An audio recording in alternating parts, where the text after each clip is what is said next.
To talk more about all of this, I'm joined now by Andy Mok. He's a senior research fellow at the Center for China and Globalization. Andy, first fully in-person event in the COVID era, none of this hybrid or, virtual events. We're looking at something really special here, and this is how Xinhua described it. They say the deputy director of the World Trade Organization says the event is an encouraging step in China's efforts to promote international trade and cross-border investment.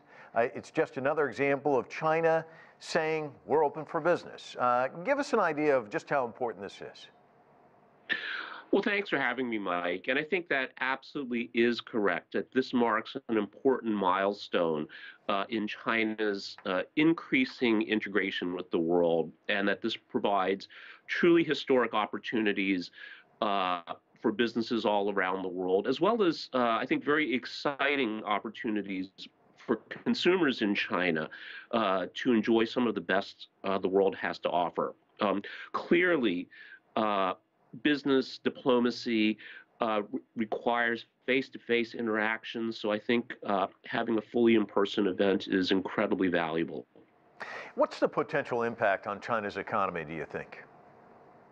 Well, I think the economy is twofold, Mike. The impact on China's economy is twofold.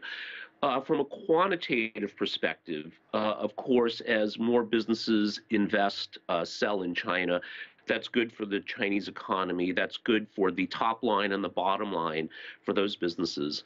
But from a qualitative perspective, Chinese consumers get to enjoy everything from gelato to those that can afford it, Lamborghinis, as we saw that Italy this time is the guest country of honor.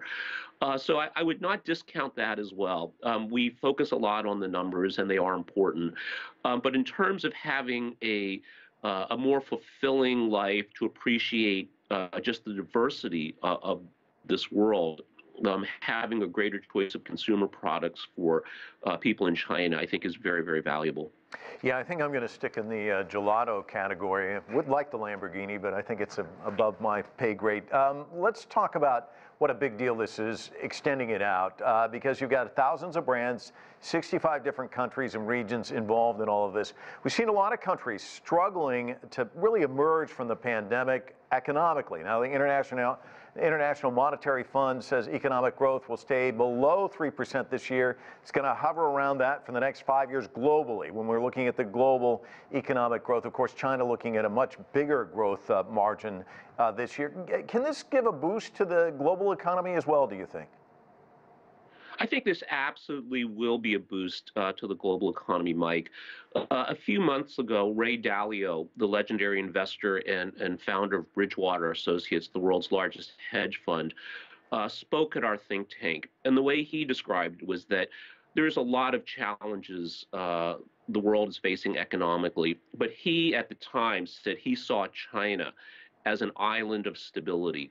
And I think this is playing out, as we can see from monetary policy to overall economic growth, that China certainly is an island of stability and opportunity. And it's important to point out here too, Mike, that it's not just looking at these consumer products, but it's the infrastructure and the government support behind that I think provides the opportunities for sustainable economic opportunity in China. Everything from visa policy to tax policy, as we heard earlier in the piece that Hainan is doing, is emblematic of the, I think, very comprehensive approach that the Chinese government takes to ensure that it's not just prosperity for today, but prosperity for the longer term as well.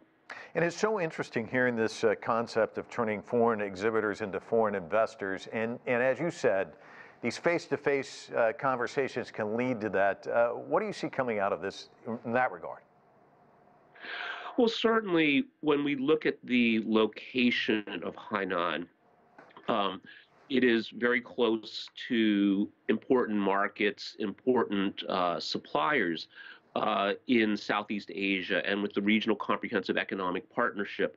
Again, we can see that the infrastructure level of these ties are advancing, and then that will allow greater sales, greater appreciation of products from this part of the world. And then overall globally, I think this is then, again, accelerating the shift, the economic center of gravity to this part of the world, and politics will follow. It's fascinating to watch. Andy Mok, thanks so much for your insights. Appreciate it. Thanks, Mike.